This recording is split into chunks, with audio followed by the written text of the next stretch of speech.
Israeli airstrike killing at least 10 people in Gaza, the latest attack coming outside a UN-run school. Rick was touching on it, prompting some very harsh language from the U.S. State Department.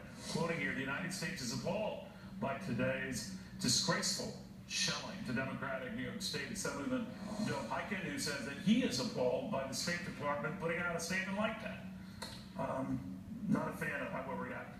Well, you know, I wish in the 4 weeks where 3,000 missiles have been shot into Israel, I wish the State Department, I wish the Obama administration had used the same kind of language once to talk about the fact that Israeli civilians are being targeted.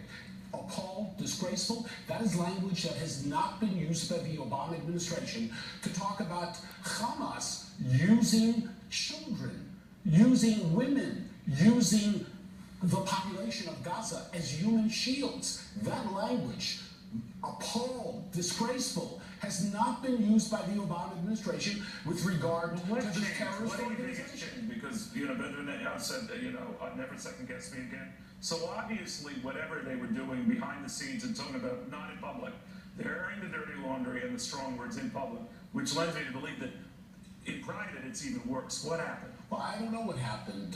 Look, many people have said for a long time that Obama is not exactly a friend of the people of Israel, that he doesn't have that feeling, doesn't really understand. And I think that's being proven right now.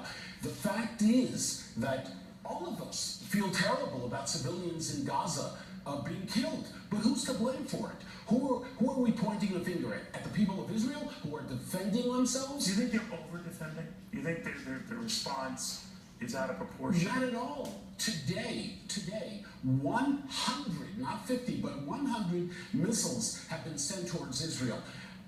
Neil, we Jews are not going to apologize for the fact that not more Jews have been murdered in Israel. We're not going to apologize for that when terrorists say, well, how many Jews have died in Israel? We're not going to apologize. But are you saying that the president has already? You're saying the president has a double standard on this? There is no question about that.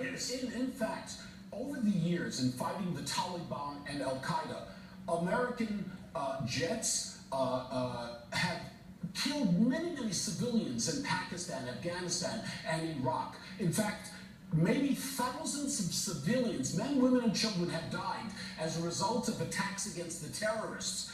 The president himself, when he was asked this year in an interview in New Yorker magazine with regard to civilian casualties, America defending itself against the terrorists, said the following. He said he wrestles with civilian casualties. But the president said that it was, and I quote, his solemn duty and responsibility to keep the American people safe. That is my most important obligation as president and commander-in-chief.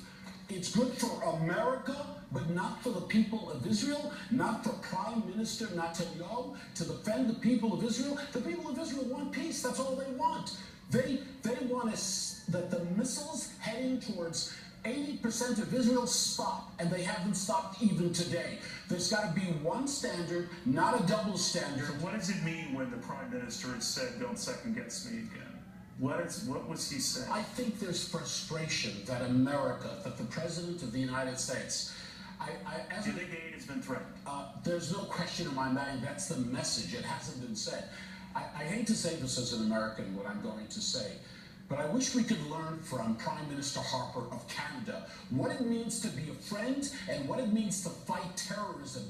This organization, Hamas, uses men, women, and children. Stop blaming the people of Israel. Stop blaming the Prime Minister of Israel. You know, the terrorists in Gaza, they're thrilled. They are rejoicing, Neil. They are rejoicing because they put civilians as human shields. America condemns Israel, and they are thrilled. They are happy. I ask the President of the United States, stop this. Support our ally in the Middle East. Nobody wants civilians to die, but put the blame. When you use this kind of language, appalled, disgraceful, we haven't used it against Hamas. We use it against Israel, defending itself. Something is terribly wrong here. Assemblyman, thank you very much.